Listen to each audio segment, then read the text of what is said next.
Welcome to another episode of the Rorschach Test Podcast. I am your host, Tyrell James. Today I got a very special guest, Kevin Coleman, Ward 8 ANC Commissioner. What's going on, man? Hey, how you doing today, my guy? Thank you for having me.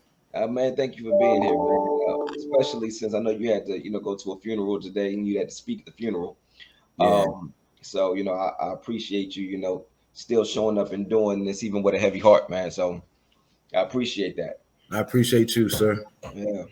So, man, let's talk a little bit about what you do. So, of course, well, actually, I just realized that for the past few weeks, I have been forgetting to do my little disclaimer at the beginning of my podcast. Okay. So, my disclaimer is, well, before I even get to the disclaimer, so for those of you all who may not have seen the show before, what I do is I put up a series of Rorschach tests or inkblot tests, and I ask my guests what they see. So, based off of what they see, I connect it to their passions and to what they do for a living. Now, my disclaimer is I am not a therapist, nor am I qualified to psychoanalyze anybody. However, I'm gonna do it anyway. So, um, I just so hope I just hope you don't diagnose me as a psychopath. no, man. Actually, the thing, because of course I already sent you the pictures, so I already know what you said. But the things that you saw are pretty normal in comparison to a lot of other things that people have seen. So. Yeah, no, not psych. As a matter of fact, the things that you see are a lot more normal than the things that I see. So Mm-hmm. I'm more psychopath than you. So, um, but that's probably good because we don't need a psychopath as the Ward 8 ANC commissioner. So You definitely don't. no, it's enough psychopaths in Ward 8. So and shout out to DC. I love my city, but we know what it is. So anyway, so all right, but before we get into the Rorschach test, I want you to first tell everybody a little bit about what exactly it is you do as the commissioner. All right. So as the ANC Commissioner in Ward 8, I am the chairman. I am the middleman in between my constituents, which are my residents, and the people they can't get to, the higher ups. Let's say DC Housing, the council member, the school board. So I am the advocate for over 2,000 residents in my SMD. SMD means single member district. ANC means advisory neighborhood commissioner. I'm just the middleman to help the people. I work for the people. Got you. So you're the voice of the people, and you're the one that you take the concerns of the neighborhood or of the community to straight to the higher ups, to the people who can actually make the changes in the neighborhood. Yes, Okay. make suggestions. They call us and ask us for our opinion on certain things. When developers come in and want to build in our single member districts, we hold them accountable. They have to come through us before they go through the DCRA process and the Board of Zoning committee. So we have to give a letter of approval from our whole commission. But we ask for a lot of things before we give out a letter of approval for any developers that come into our neighborhoods. Because what we don't want is a million buildings that are worthless in our neighborhoods. Right. Instead of new housing developments, I'm shooting for more recreations, bringing in more schools, things of that nature, more educational programs and recreation programs. Mm-hmm. Okay. We're gonna keep on moving, but I'm having some issues over here. Stuff's trying to fall on me. Um, okay, so we're gonna go ahead and get into one of these pictures here. So this picture right here. Mm-hmm. So on this picture, you said at first glance you saw a butterfly, but then you saw a person wearing a mask that you would see at a masquerade ball. Mm-hmm. Okay, so I'm gonna leave it up there for a couple more seconds because people like to look at these pictures and figure out what they see as well. What I saw, what I saw here was, um, it looks like two people in the middle trying to kiss. Also see the butterfly though. I see that. If Yeah. my camera cut off, just know I'm still here. I have my daughter and she might be walking around, so just know I'm still Okay. here. All right. No problem. No problem. All right. So yeah. But yeah. That's what I see. So my first question to you is, so when masquerade balls were becoming popular, like back in colonial America, there were a lot of people who were against them. They weren't feeling it. They thought that it was something that was immoral. They thought that it encouraged immorality, and they thought that it encouraged foreign policy, or foreign, maybe not necessarily foreign policy, but foreign influence. So I want to talk about those two things. I want to talk about immorality, and I want to talk about foreign influence. But I want to start with immorality. Now, my I don't know if you can share a story or not, but if you can, go ahead and share a story. If not, you can just tell me if you witnessed something like this, just tell me how it made you feel. So my question is this: have you ever encountered a time where somebody was masquerading as one thing, but they really just had, and I'm talking about in politics though. I'm Yeah. talking Oh man, about, that's dude. so they're masquerading as one thing, but That's they all the really have time. an immoral agenda. I got you. That's all the time. So even outside of politics, I run a nonprofit organization, the Rich Kid Foundation, and we run a violence prevention program where we try to encourage the different neighborhood kids to be one instead of beefing. So we try to catch them young.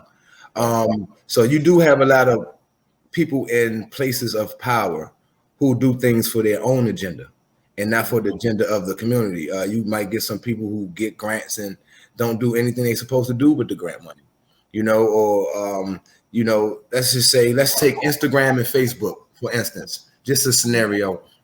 You can be one person with two pages, right? You got an Instagram page, you got a Facebook page. Let's just say I'm gonna take myself. On my Instagram, you might call me Clutch the Rapper, but on my Facebook, I might be Commissioner Kevin Coleman. So it's like it's a contradiction. You can't masquerade as one, as a super cool person, but be a genuine demon on the inside. And it's a lot of people in this world, especially in the political game, that totally acts that way. They're not who they say they are at all. Mm-hmm. Okay. Okay.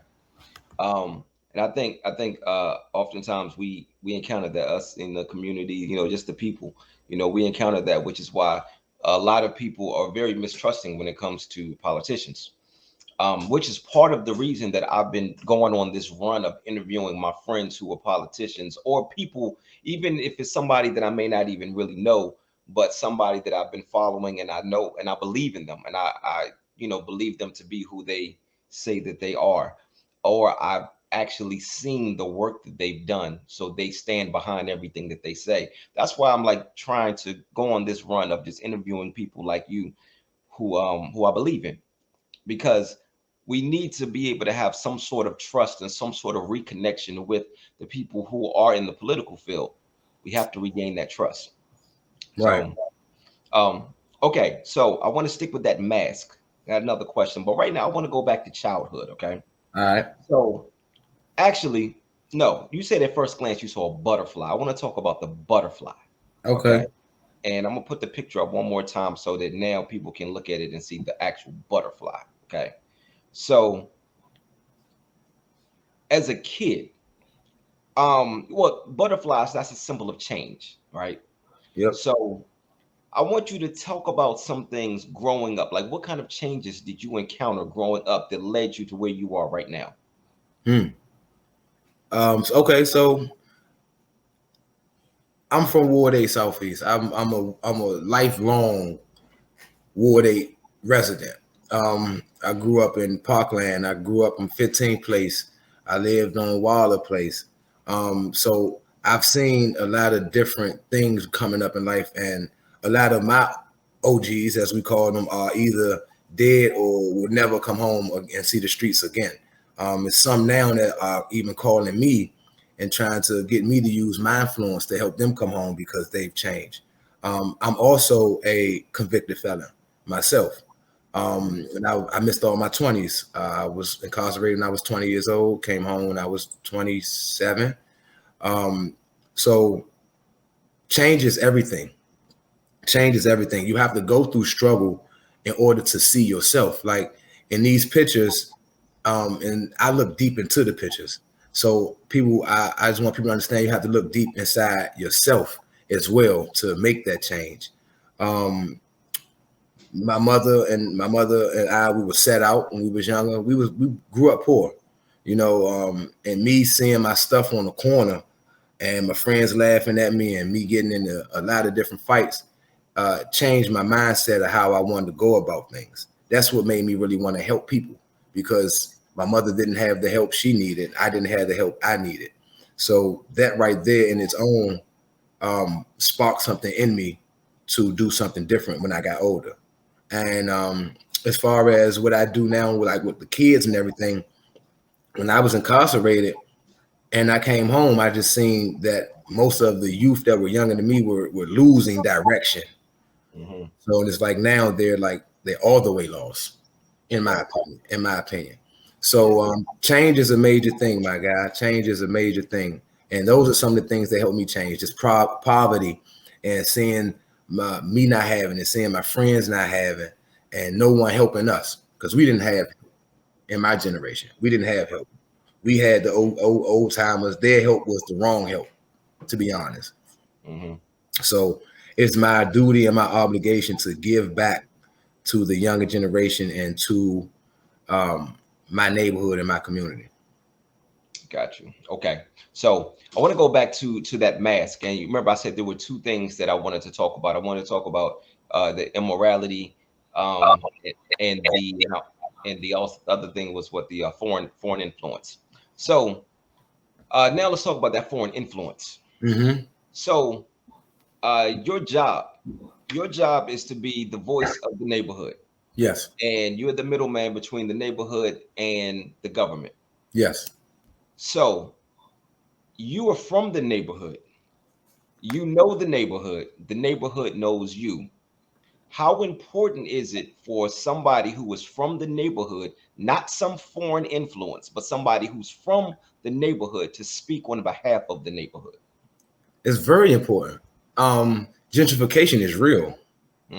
So it's they just did redistricting, meaning they just either made areas bigger or smaller as far as single member districts.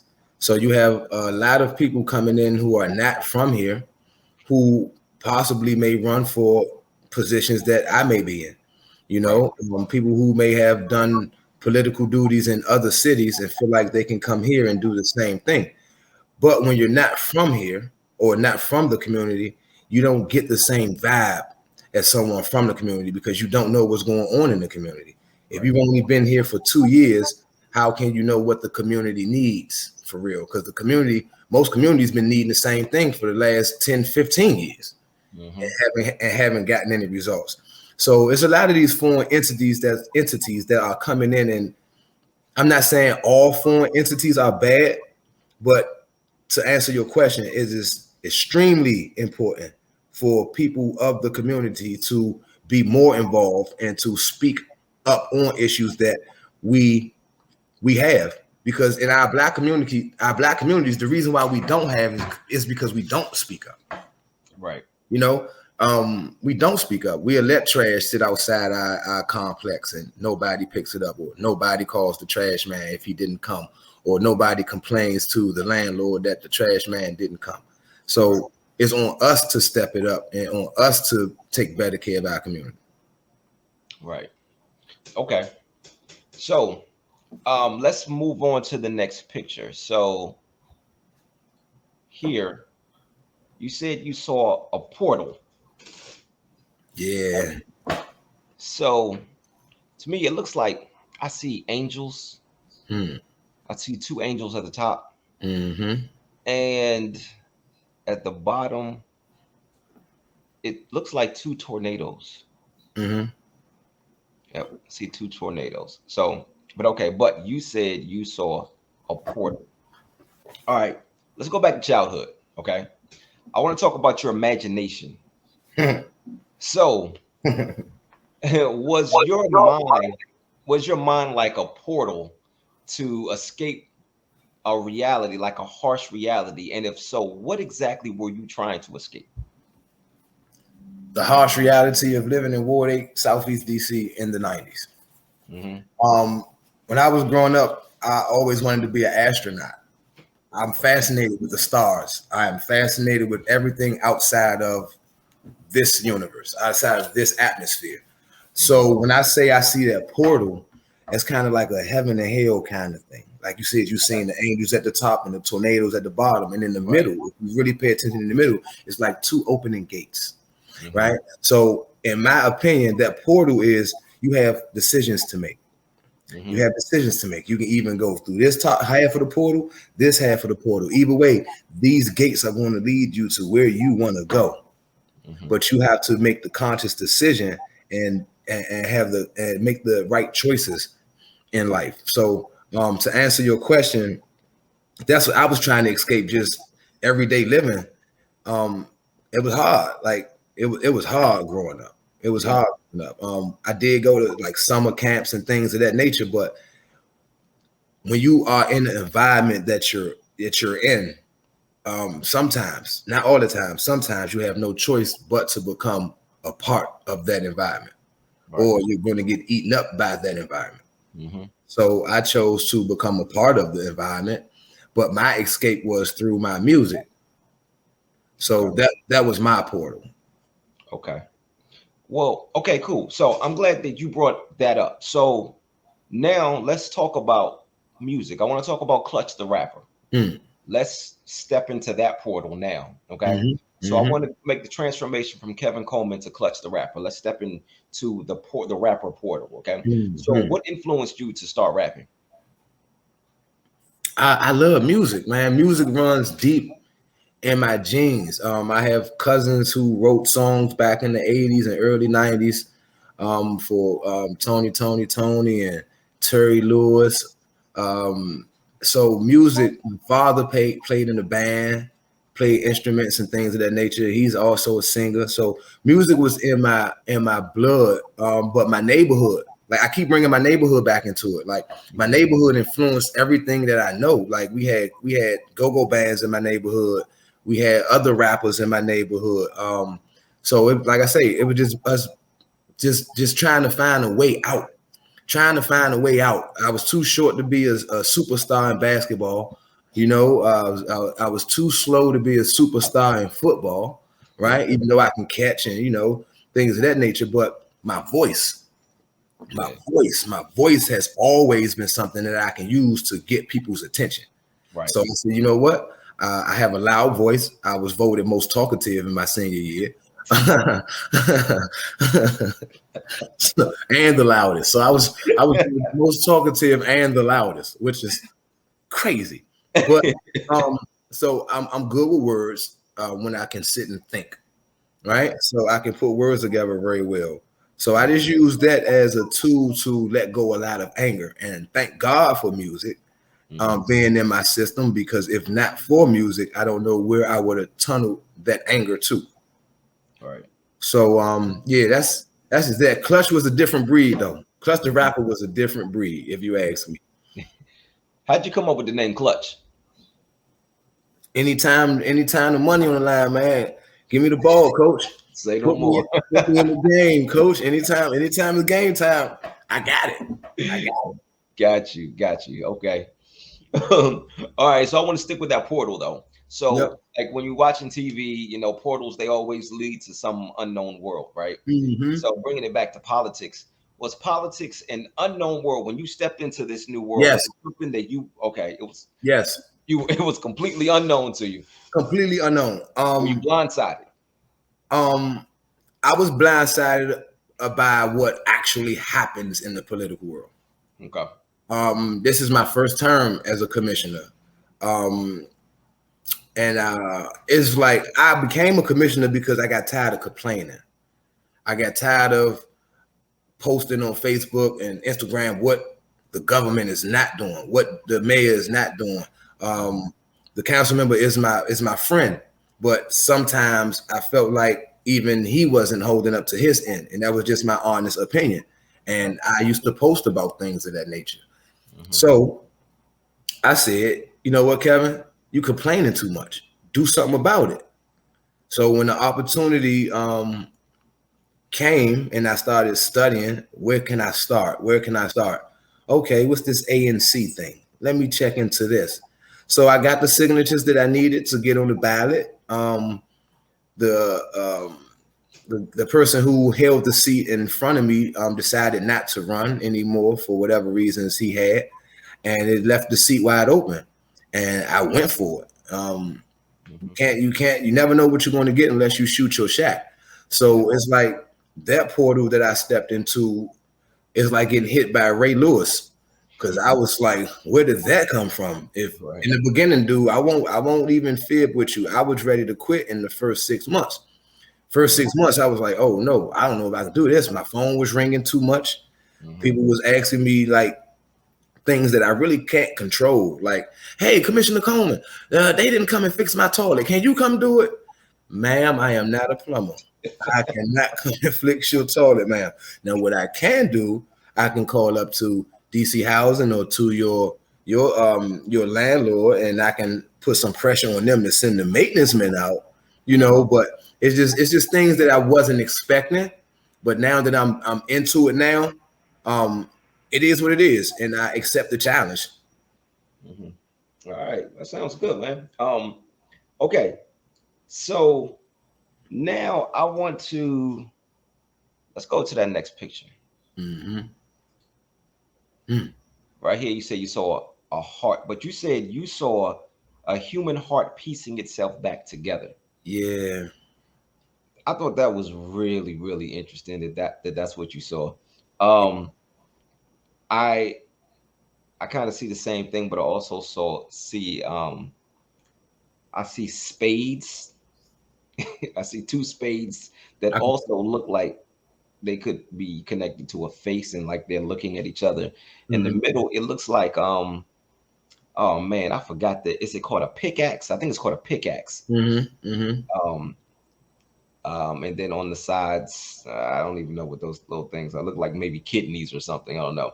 But okay, but again, you said you saw a heart that's piecing itself back together. So I want to go back to childhood again, okay? Tell me about your first heartbreak. 17 years old. I lost my first friend. Lewis Queen, aka Eddie Kane. And I rapped about him just about in everything that I rapped in. We were 1999. That was my first real heartbreak. I lost my first best friend. I feel like one of the guys I feel like taught me how to fight, because I always fought him. Like, me and him would fight over the dumbest stuff. Like, we'd be having a water fight outside. It's 90 degrees outside. Everybody having a water fight. But if Eddie throw water on me, or if I throw water on Eddie, we fighting for some reason. But we was always together. Nobody could fight against us though. Nobody jump out there with me or him, but me and him could always jump out there with each other, and it was always love. So that was my real first heartbreak, when I felt like my heart is crushed. And even with that picture I see now, it's kind of personal to me, and I think that's maybe why I saw that, because I'm going through that. My heart is still being mended now from the death of my firstborn nephew. Died in October of last year in a car accident. And he actually, my worst fear of dying is actually how I'm not gonna say he passed that way, but that was the result.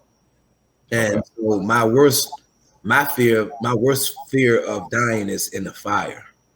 I am terrified of dying in a fire. Okay. And my nephew's car caught on fire. In my heart, I believe he died on impact. But the car caught on fire. And the only way we were able to identify him was through a procedure he had done in his finger, and the records from the splint or whatever they put in his finger. So that was the only way we were actually able to identify him. So when I saw that and I thought about it, it felt more personal to me than anything else. Got you. Yeah. I'm sorry to hear that, man. That's heartbreaking. It's all right, man. Definitely We heartbreaking. gonna make it. His birthday is actually coming up, man. His birthday is July the 8th, man. So, we gonna make it big. My man would have been 35 this year, man. So, Wow. we Okay. gonna make it happen for him this year. Well, it's time to just celebrate his life. Yep. Yeah, we gonna Got do that too. We gonna do it. it.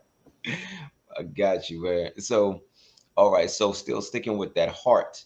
And you said that you saw it's like it's mending itself, it's piecing itself back together. Yep. I want you to take me on a journey right now, okay? I want you to talk about the love that you have for DC, but I want you to start from childhood because I know you've been through some things. Like you said, it was rough growing up, then you've been in prison, and now you have made it to a point where you are a commissioner.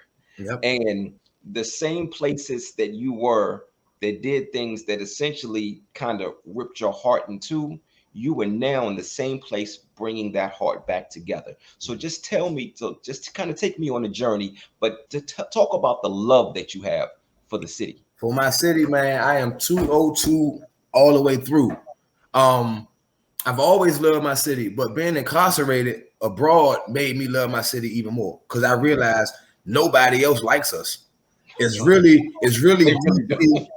DC against everybody. Like nobody else likes us. I've been in penitentiaries in 4 different states: North Carolina, Oklahoma, Minnesota, and my final spot was in Kentucky. Nobody likes us. Nobody likes us. Everybody will steal our lingo. Everybody will steal what we do. They'll try to wear New Balance. You know what I mean? They'll try to use music. Our music. You hear me? They'll take our music. They'll do everything that is of DC, but they really don't like us. So, like, it would be Bama's. We'll be in the sports TV room, and the Wizards might be playing, or the Redskins at the time might be playing. And our home teams be trash, right? We know it. I'm gonna keep it real. I love all my home teams, diehard fan, but we be trash, right?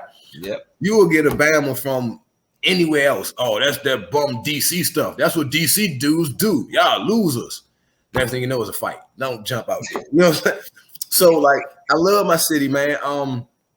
In 2019, I think this was the second year of it. DC Day.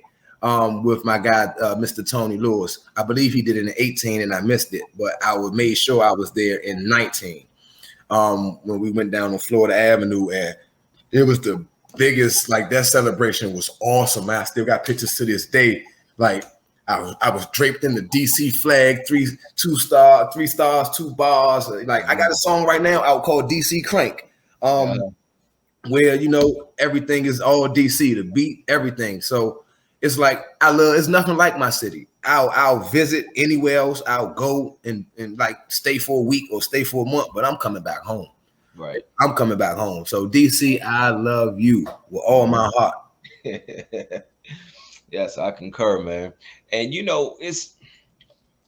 I have my reasons for why I think certain places don't really care for us, but we can talk about that off camera. Because we be roughing them off. We ain't gonna talk about it on camera. We be roughing them off. Yeah, I think it goes a little bit deeper than that. It's a lot deeper than that. Yeah. So but we'll talk about that. Cool.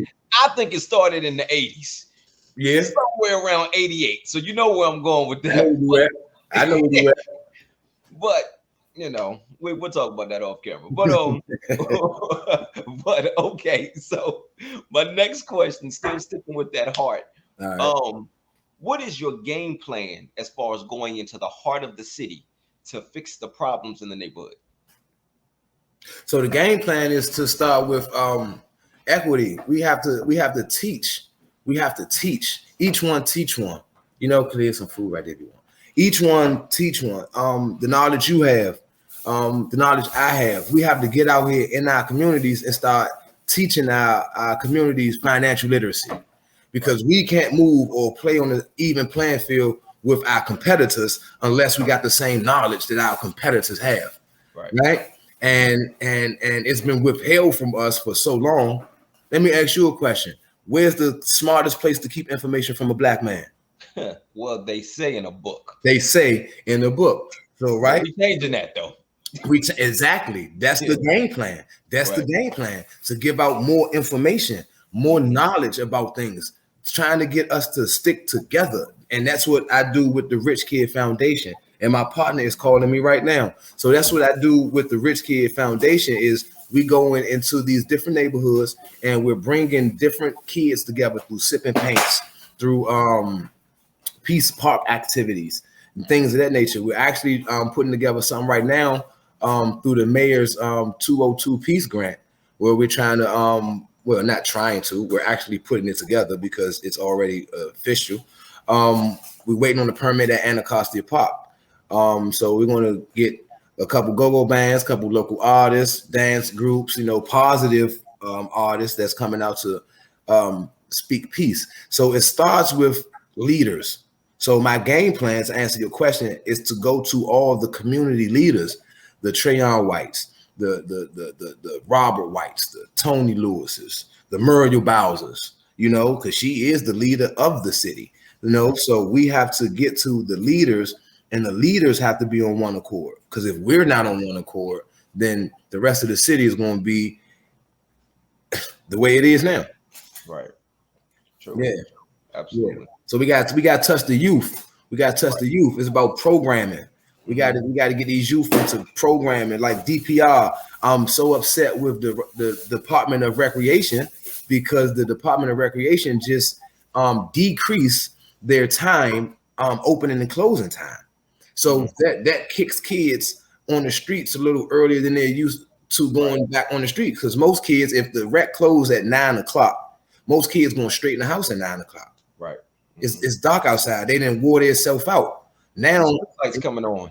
Right. So now it's like they got a 11 a.m. to 7:30, something like that. 7:30 is still bright outside. That still give kids 2.5 hours to go do something stupid. Right? And it's like, what are we doing? Like, what are we doing? What are we doing? They blame it on shortage of staff, right? But DPR just got some money in the last fiscal year. So how are you short on staff? And these are issues that us as leaders need to attack. We need to attack, because if I try to attack it on my own, it's more DPR people than it is me, right? So now they're gonna have me with my back against the wall, looking like I don't know what I'm talking about, right? So if we all get on top of our research and get on top of our game, we all can help. We all can help. Not even just DPR. It's just everything about Washington, D.C. We all can come together and help. True. All right, man. Well, look, we are going to switch gears a little bit. I got something I call flip the script. Okay. All right. So what I'm going to do, I'm going to put up the same 3 pictures that you saw, but I have them turned upside down. All right. So I'm going to tell you what I see. Okay. In these pictures. All right. And then I want you to either ask me a question based off of just one question based off of any of these pictures. It doesn't, you just pick one of the pictures. You can ask me a question based off of what I see. Or if you can't think of a question, then I can just ask you another question. But the question is going to be completely unrelated to what we've been talking about. Okay. Cool. All right, cool. So we'll start here. Okay, so this is the one where you said you saw the heart piecing itself back together. Upside down, to me, this looks like the spine going into the pelvic area of a skeleton. Okay, on this picture, it looks like in the middle, it looks like 2 people about to kiss. And on the sides, it looks like 2 hunchback women that are praying. Looks like they actually, no, just that fast it changed. It looks like they're looking at babies, like they're holding a baby in their hand and they're looking at the baby. And it looks like they're like sitting on some sort of carpet or whatever. And this picture, that looks like the Thundercats logo to me. Thundercats. Oh, you showing your age now, man. You are showing your listeners to your podcast your age. So. Not my age, your age. My age. So which one of these pictures, or do you want to ask me a question based off of one of these? You want me to ask you a question? I do. Let's stay on this picture right here. Okay. All right. I know you said it looks like the Thundercat. Uh-huh. So to me, right now, when it flipped, it kind of looked like binoculars. Like you can take the top half and just put the whole drum on. I see. Right? You see it?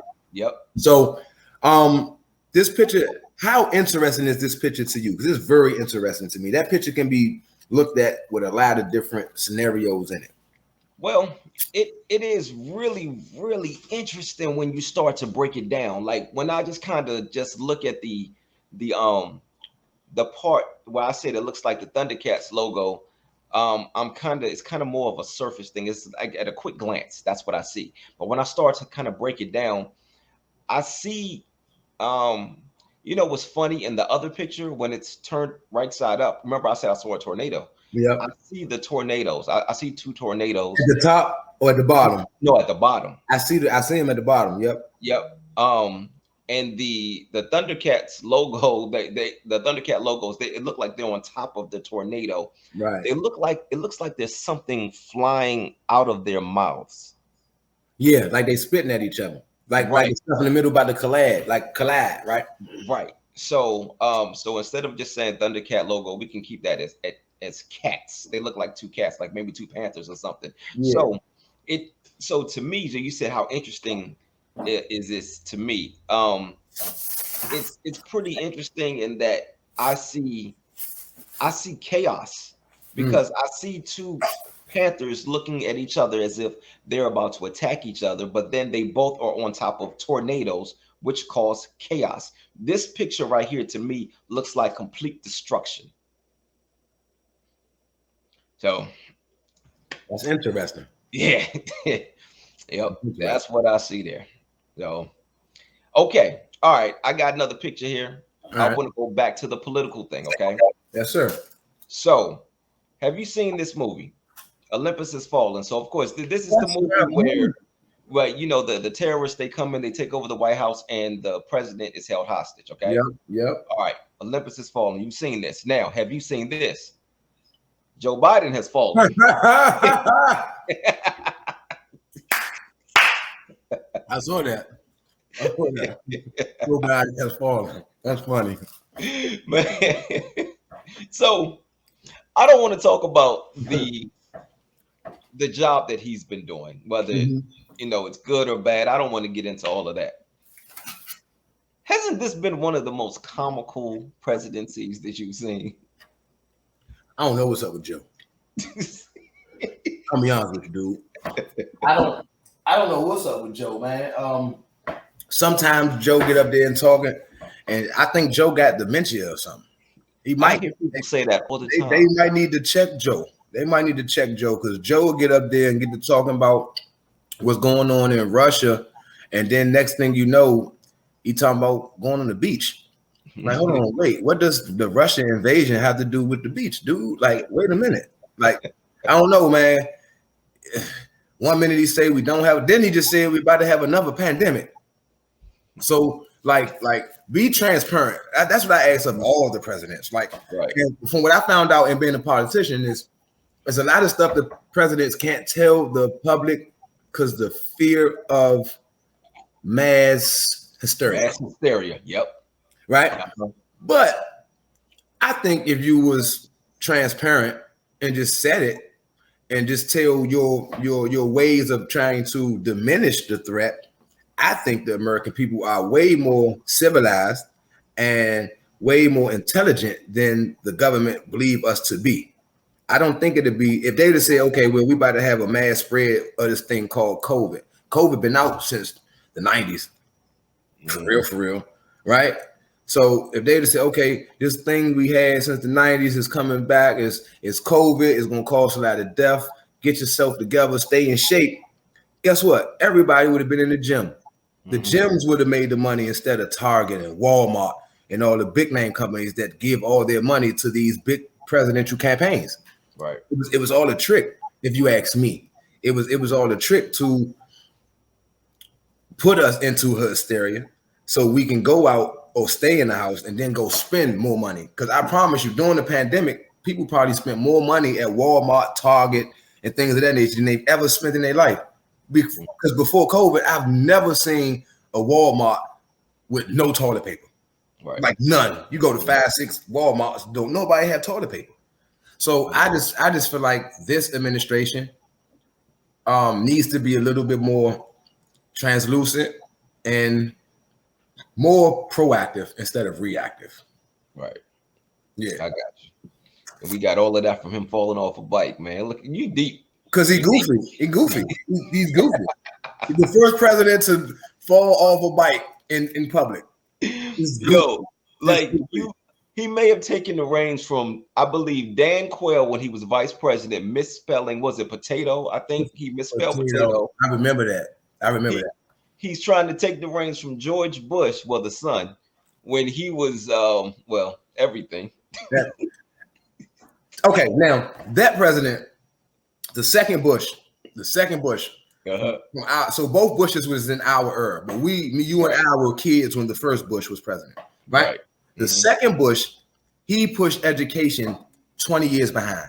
With the No Kids Left Behind, he pushed us so far in the past as far as education, because it's like now a kid doesn't really have to pass. Right. A kid doesn't have to make the grade to pass. They just putting kids in the next grade just because No Child Left Behind. Right. It's that social promotion. Social promotion. So when you're being socially promoted, what is it doing to your intellect? Right. That's all I'm saying. All I'm saying. But we got to get better. We got to get better as a people. We got to get better as a people. Once we get better as a people and learn to love each other, learn to respect each other, you know what I'm saying? Learn to treat each other as brothers and sisters, kings and queens, instead of, oh, that's my op, or oh, she a thought. You know what I'm saying? You know, we gotta, and not to jump off subject from politics, but it all is politics. We gotta watch the music our children listen to. I don't have a problem with Megan Thee Stallion. I don't have a problem with Cardi B. I don't. But when they telling the young ladies, get the cash, get the ad, and then leave. Come on, man. Hands on my knees, shaking my thigh. Come on, man. That's not the message I want my 10-year-old daughter listening to. And then when you talking about the rappers, especially the younger rappers, all they know is slide. I'm slide up, hit them with the Glock, pop, pop, pop 3 times till the pop is top. Come on, dude. But then soon as spin the block. That's all they want to do is spin the block. But then when the police lock them up, they sound like Tweety Bird. Yeah. No, they just singing. They don't want the consequences. So it's on the next generation of older people. We are the next generation of older people. I'm 40 years old. You know what I'm saying? So I know I'm in the next generation of older people. It's on us to take the stance and snatch these youngins up. We got to stop being scared of the youngins. Right. There's too many of us. They our kids. They our kids. Why are we scared of our kids? Right. That's the craziest part to me. Nobody wants to say nothing to them. Oh, they don't listen. That's because we're not listening to them.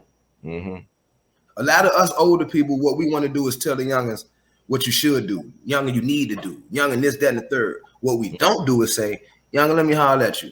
What's going on in your mind? Right. Talk to me. Talk to me. Tell me about what happened. Like you asked me, things in your childhood. What happened in your childhood that gets you to this point? Talk to me. We got to build a level of trust with the youngest, men and women. I mean, young men and young women. Absolutely. There's this disconnect between the OGs and the younger generation.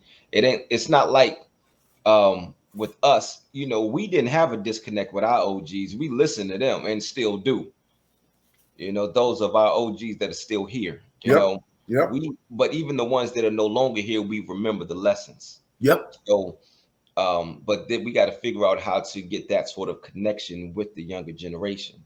See, it was all on the parents. It's all on the parents too, because the ones who didn't respect their parents when we was younger were the ones that when the OGs tried to tell them right, they still went left. And a lot of them right now doing 25 to 50. Right. So it all starts at home. It all starts at home. It's nothing I can do for a young man if the parent telling him, you ain't got to listen to him. He ain't your father. Right.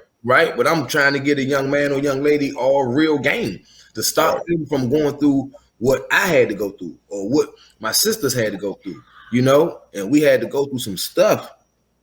So we got to make a change. We got to be the ones that say, you know what? I'm putting my foot down. I'm going to start this program.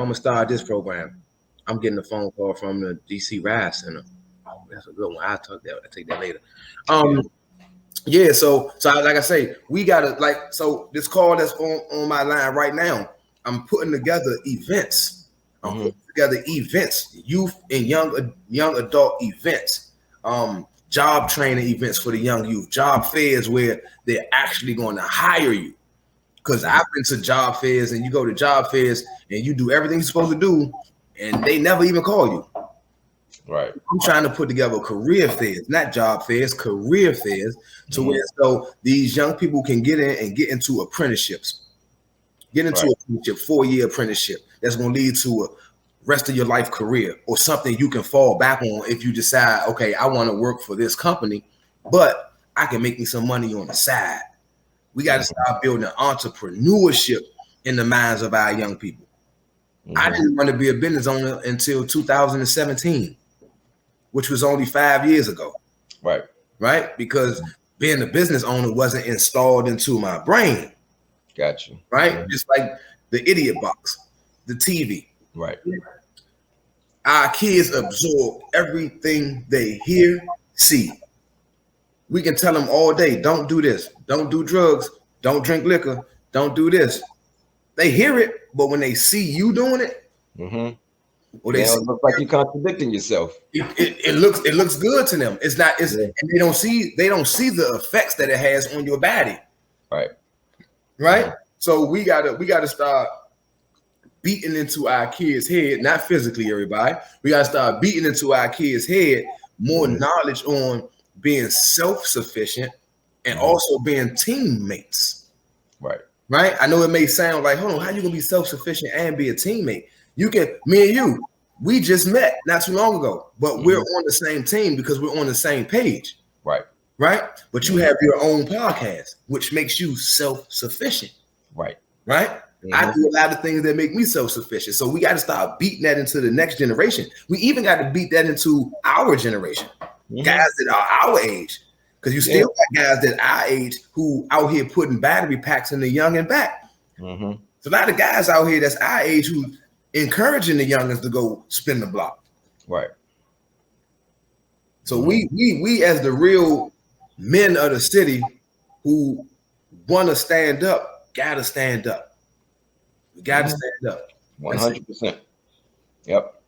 All right, man. Well, look, we about to go ahead and wrap up. Man, I just want to thank you for your time. I want to also thank you for all of the changes, things that you're making in the community, man. I'm going to thank you on behalf of that woman who called about her little plumbing problem, man. I just want to thank you for all the steps you took to make sure that she's able to use the bathroom, man. The whole time it wasn't even nothing wrong with her toilet, man. All she had to do was use the plunger.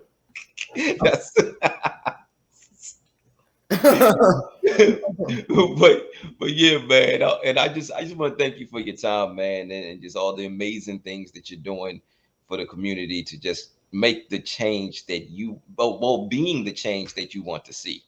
So thank you, my brother. I thank you for inviting me on the show. It's always a pleasure and an honor to me when someone reaches out to me and wants to interview or hear my story. And it amazes me because, to be honest, I never thought that I would be on this platform at this level doing this. I always pictured it being musically inclined. So for me to code switch, as the youngest called it, being able to code switch is an honor, man. And thanks for having me on your show, Tyrell. I appreciate you. No problem, man. And you know what was funny? Like you said, we just met not too long ago, but the funny thing is I had already been following you years, but as a rapper, but I didn't make the connection, Clutch, the rapper, to Kevin Coleman. I never made that connection. So Yeah. But yeah, man. But again, yeah, man, I definitely appreciate you. Now, before we get out of here, I have one more picture to show you, and I want you to tell me exactly what it is that you see here. Okay? All right. Yes, it is. So dope. It's so dope. Yes, it is. And I couldn't agree more. Thank you, man. I appreciate it. Thank you, brother. I appreciate you. To everybody that's listening, be easy. Love yourself. When you wake up in the morning, look yourself in the mirror and say, I am great. I can accomplish anything that I put my mind to because you can. All right?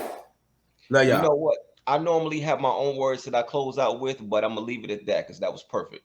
Thank you, sir. All right. So, man, that's sorry, man. Peace and love.